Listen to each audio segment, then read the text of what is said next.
All right, let's jump right in. We're tackling one of the most debated, most divisive prophecies in all of Christian scripture, a supposed 1,000-year reign of Christ on earth, known as the Millennium.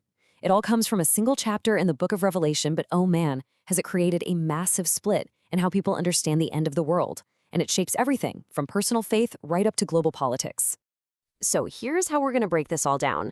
We'll start with the big question at the heart of it all, then look at the two major views that spring from it. After that, we'll zero in on the case for taking it literally, walk through the timeline it describes, and see how it all leads to a final, dramatic judgment. At its core, the entire debate, and I mean all of it, really just boils down to this one pretty wild idea. Does the Bible actually prophesy a literal 1,000-year period where Jesus Christ will physically, actually reign on planet Earth? So where does this word even come from? Millennium. Well, it's pretty straightforward, right? It's Latin. Mille means 1,000, and annum means year.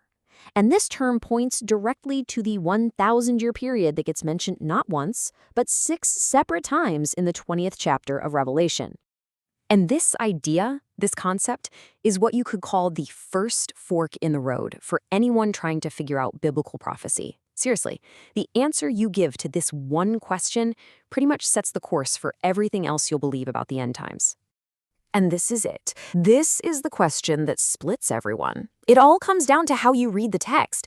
Is this 1,000-year reign something that's literally going to happen in the future, or is it just a grand symbol, an allegory for something else entirely?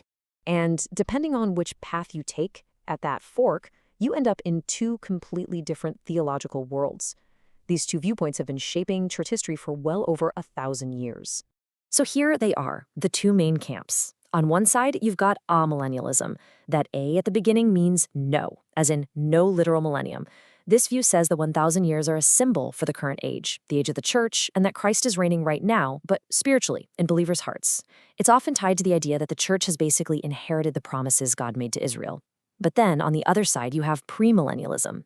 This is the belief that Christ will return before, that's the pre, a literal 1,000-year reign on earth, and that all those specific promises to the nation of Israel, they still have to be fulfilled, literally. Now, if you look at church history, the allegorical view, amillennialism, really got a strong foothold early on. It was championed back in the 3rd century by theologians like Origen, and then later solidified by the powerhouse thinker Augustine. His view turned out to be really convenient for the official Roman state church. And what's wild is that even during the Protestant Reformation, when they were questioning everything, this particular doctrine was pretty much left alone. Okay, so with that history in mind, let's flip the coin. Let's dig into the main arguments for the other side, the literal or premillennial viewpoint. The argument for a literal millennium actually starts way, way back in the Old Testament. People who hold this view point to several covenants. These are basically divine promises that God swore an oath to keep. And they argue these promises have never, ever been literally fulfilled. We're talking about a political kingdom promised to Abraham. And maybe most importantly, an eternal throne and an unending dynasty promised to King David and his family line. And for them, this isn't just some old, forgotten promise. They point out that the New Testament seems to double down on it. I mean, just listen to what the angel Gabriel says to Mary about Jesus. He doesn't say he'll have a spiritual throne. He specifically says he'll be given the throne of his father David and will reign over the house of Jacob. This leads to a really fundamental belief in the literalist framework. Israel and the church are not the same thing. They are seen as two separate, parallel programs in God's plan. They have different origins, different jobs to do, and different ultimate destinies. This is a direct rejection of the idea that the church just replaced Israel. Okay, so if you take this chapter literally, what does it actually say is going to happen? Well, the text lays out this incredibly dramatic, step-by-step timeline of events.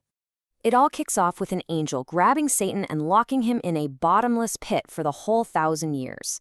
During that time, we're told that resurrected believers will reign with Christ on earth. Then, and this is a wild twist, Satan gets let out for one last final rebellion, but it's crushed almost immediately by fire from heaven. And that's it. The devil is then tossed into the lake of fire for good. There's a fascinating little detail in there that people who hold this view love to point out. Who actually binds Satan? It's not Jesus. It's just one single, unnamed angel. The point they make is that Satan is just a created being. He's not some cosmic equal to God. Another angel can handle him just fine. And this leads to this really memorable quote from Pastor Chuck Smith, which is used to challenge the idea that we're living in the millennium right now. He said, "If the millennium has already begun, then Satan's chain is too long." The point is, just look around the world. Does it seem like Satan is bound and unable to deceive anyone? So let's move to the climax of the chapter. After the 1,000 years are up, after Satan is defeated for the last time, the text describes this absolutely epic scene of final judgment for all of humanity.